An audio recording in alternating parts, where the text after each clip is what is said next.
अमरावती महानगरपालिका निवडणुकीसाठी कालपासून नामांकन अर्जाची उचल करण्यास प्रारंभ झालाय।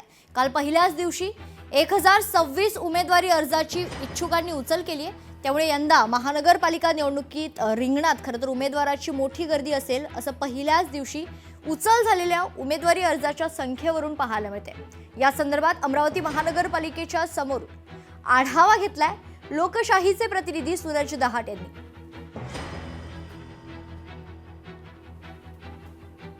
भारतीय जनता पार्टीची अमरावती महानगरपालिकेवर एक हाती सत्ता होती। सध्या मी अमरावती महानगरपालिकेत आहे। याच परिसरात आपण जर पाहिलं तर हीच महानगरपालिका ताब्यात घेण्यासाठी सर्वच राजकीय पक्ष या ठिकाणी कामाला लागलेले आहे। आपण जर पाहिलं तर 2017 साली जर आपण जर पाहिलं तर 87 पैकी भारतीय जनता पार्टीने जवळपास 45 नगरसेवक भारतीय जनता पार्टी विजय झालेले होते आणि भाजपची एक हाती सत्ता या ठिकाणी आलेली होती। त्याच पाठोपाठ जर पाहिलं तर दुसऱ्या नंबरचा पक्ष जर आपण जर पाहिलं तर काँग्रेस पक्ष होता। काँग्रेसला 15 जागा या ठिकाणी मिळालेल्या होत्या। तसेच शिवसेना एकसंघाला 7 जागा, बहुजन समाज पार्टीला 5 जागा, आरपीआय गटाला 1 जागा आणि एमआयएम 10 जागा, युवा स्वाभिमान 3 जागा आणि अपक्षाला 1 जागा या ठिकाणी मिळालेली होती। आपण जर पाहिलं तर अमरावती महानगरपालिकेमधून जर आपण जर पाहिलं तर तब्बल 6,77,180 मतदार जे आहे अमरावती महानगरपालिकेमध्ये यावेळी मतदानाचा हक्क या ठिकाणी बजावणार आहे। पण जर पाहिलं तर 44 जागा या महिलांसाठी राखीव असणार आहे आणि अनुसूचित जातीसाठी 15 जागा,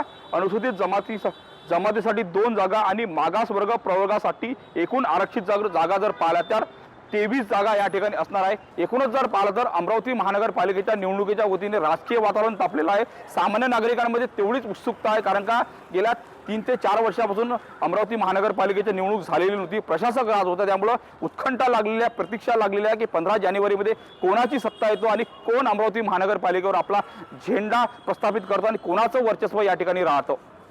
सूरज दहाट, लोकशाही मराठी, अमरावती।